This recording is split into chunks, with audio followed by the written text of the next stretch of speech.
Aí você vai falar assim, ô Laura, o 1572 ele fala da separação judicial. Muitos falam até que ele perdeu a aplicabilidade, né? A separação judicial litigiosa, porque olha só, qualquer dos cônjuges poderá propor ação de separação judicial, imputando ao outro qualquer ato que importe grave violação dos deveres do casamento e torne insuportável a vida em comum. Para que você vai fazer isso? Você já entra direto com o divórcio, né? E aí vem o 1573 elencando quais seriam essas situações de a impossibilidade de comunhão, né, de vida em comum, adultério, tentativa de morte, serviço, injúria grave, abandono voluntário do lar. Gente, para que você vai entrar com divórcio? Né? Então, nesse caso, eu entendo claramente que não precisamos ficar batendo nessa tecla da separação. Agora, o divórcio sim. Então, 1574 também fala, o 1574 fala da separação consensual, olha lá, dar-se a separação por mútuo consentimento dos cônjuges, se forem casados por mais de um ano, né? E manifestarem perante o juiz, sendo por ele devidamente. Bom, agora isso aí perdeu a aplicabilidade, porque agora a gente já fala em divórcio propriamente dito.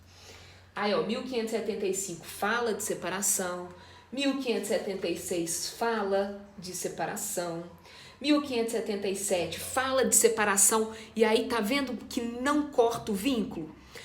Pode ser que a sociedade conjugal não exista mais, mas o vínculo matrimonial vai existir porque ele não foi cortado. Olha lá o 1577.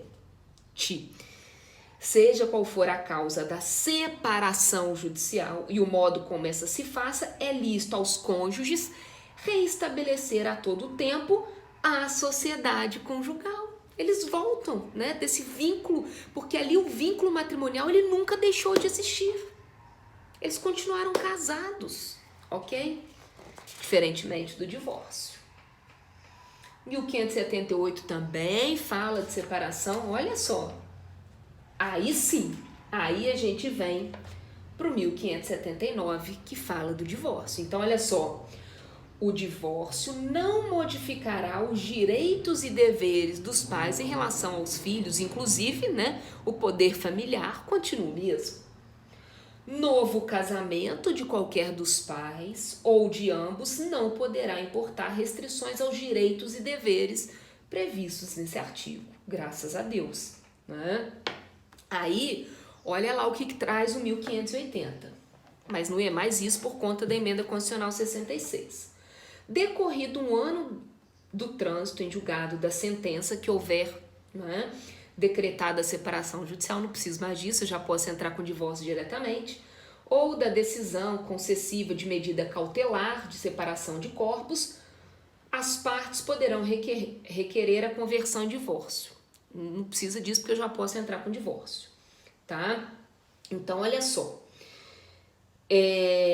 Aqui eu posso fazer um divórcio, um divórcio, né, judicial, e aí ele pode ser consensual ou litigioso, ou extrajudicial. E o extrajudicial, meus amados, muito interessante, até pela lei 11.441 de 2007, ele somente pode ser consensual, tá?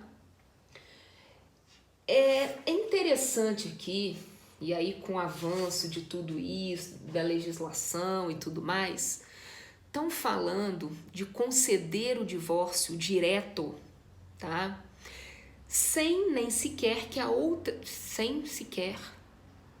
Conceder o divórcio direto sem que a outra parte seja ouvida, em caso de violência, por exemplo, sem que haja a famosa inaudita altera pars.